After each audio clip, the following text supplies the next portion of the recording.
L'histoire entre l'Allemagne et la France a toujours été très mouvementée. Longtemps considérés comme des ennemis héréditaires, ce n'est qu'après la Seconde Guerre mondiale que les deux pays ont réussi à résoudre leurs différends et à devenir des amis proches.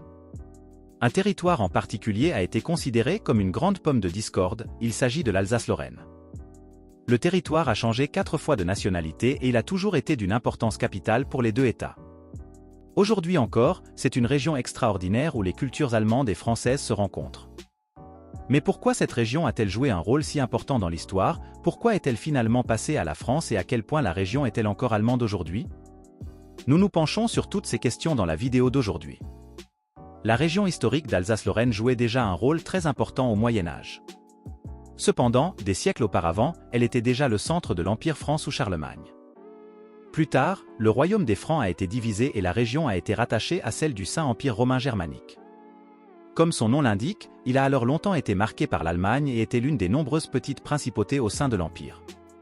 Mais la France a peu à peu revendiqué le territoire et l'histoire mouvementée de la région a commencé.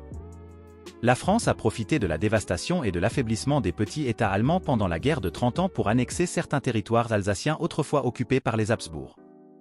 Sous le roi Soleil Louis XIV, la France s'est encore plus étendue et a pu prendre le contrôle de toute la région jusqu'à Strasbourg.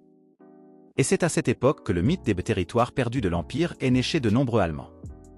Mais la région appelée plus tard Reichsland-Elsass-Lothringen n'était pas une région historiquement unie. L'Alsace et la Lorraine étaient des régions culturellement très différentes, mais à partir de ce moment-là, elles ont souvent été mises dans le même sac sous le nom d'Alsace-Lorraine. La région a longtemps joué un rôle particulier au sein de la France. Elle est restée culturellement très marquée par l'Allemagne et beaucoup ont refusé de se convertir au catholicisme français. Et même sur le plan économique, elle était séparée du reste de la France par une frontière douanière. Ce n'est qu'à l'époque de la Révolution française et sous Napoléon que la région a été plus étroitement liée à l'État central français et qu'elle est restée dans la France malgré la défaite finale de Napoléon. Mais l'allemand est resté la langue de tous les jours. Et cet attachement toujours présent, l'Allemagne allait l'utiliser plus tard pour renouveler ses anciennes revendications. En l'an 1870, la guerre franco-allemande a éclaté. Outre l'unification de tous les États allemands contre un ennemi commun, la reconquête de l'Alsace-Lorraine était également l'un des objectifs centraux.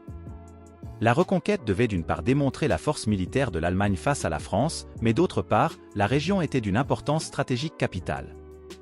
Elle se trouvait à l'un des principaux carrefours européens, possédait de nombreuses ressources naturelles, était déjà industrialisée et représentait un avant-poste important sur le plan militaire. C'est ainsi que le traité de Versailles l'a attribué au nouvel empire allemand.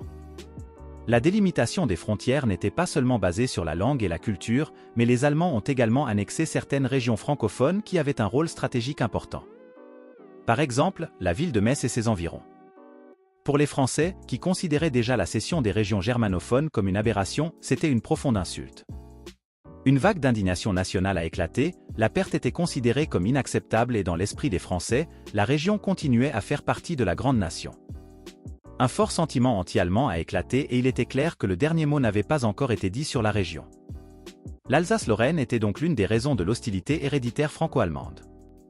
Et il y aurait bientôt une nouvelle guerre entre les deux nations, la Première Guerre mondiale. Une guerre brutale a commencé entre l'Allemagne et la France, mais la France en est finalement sortie victorieuse et l'Alsace-Lorraine a également changé de camp en tant que butin de guerre. De nombreux habitants avaient déjà espéré plus d'autonomie pendant la période de l'Empire allemand, de sorte que ces aspirations se sont poursuivies sous la domination française. Beaucoup d'habitants voyaient un État neutre largement autonome, semblable au Luxembourg, comme une solution entre les revendications des deux pays. Mais la Seconde Guerre mondiale a rapidement éclaté et l'Alsace-Lorraine a déjà changé de main, car elle est tombée, comme le reste de la France, entre les mains des Allemands. Ce n'est qu'après la guerre que la situation s'est améliorée et que la région a été rattachée à la France de manière permanente. De nombreux habitants étaient traumatisés par les 3 guerres dans lesquelles ils avaient joué un rôle central. On voulait maintenant une paix durable et la plupart des habitants adoptaient la culture française. Ce n'est qu'avec le processus d'unification européenne qu'une paix durable a pu être établie et Strasbourg a joué un rôle important dans ce processus. En l'an 1949, le Conseil de l'Europe y a été fondé et aujourd'hui, le Parlement européen y siège. Même si la plupart des habitants se considèrent aujourd'hui comme des Français, il y a encore beaucoup de vestiges de la culture allemande. On reconnaît les maisons à colombages typiquement allemandes, beaucoup de personnes âgées parlent encore le dialecte alsacien ou lorrain et même la cuisine ressemble à celle des régions frontalières allemandes. Les élèves apprennent l'allemand à l'école en plus du français. Et c'est ainsi que l'Alsace-Lorraine est aujourd'hui considérée comme un modèle pour toute l'Europe, car la culture française et la culture allemande peuvent y coexister pacifiquement. Et la région est aujourd'hui l'une des destinations touristiques les plus populaires, car on peut y découvrir le mélange unique des deux cultures. Sans parler, bien sûr, du paysage pittoresque, des villes historiques et de la cuisine riche.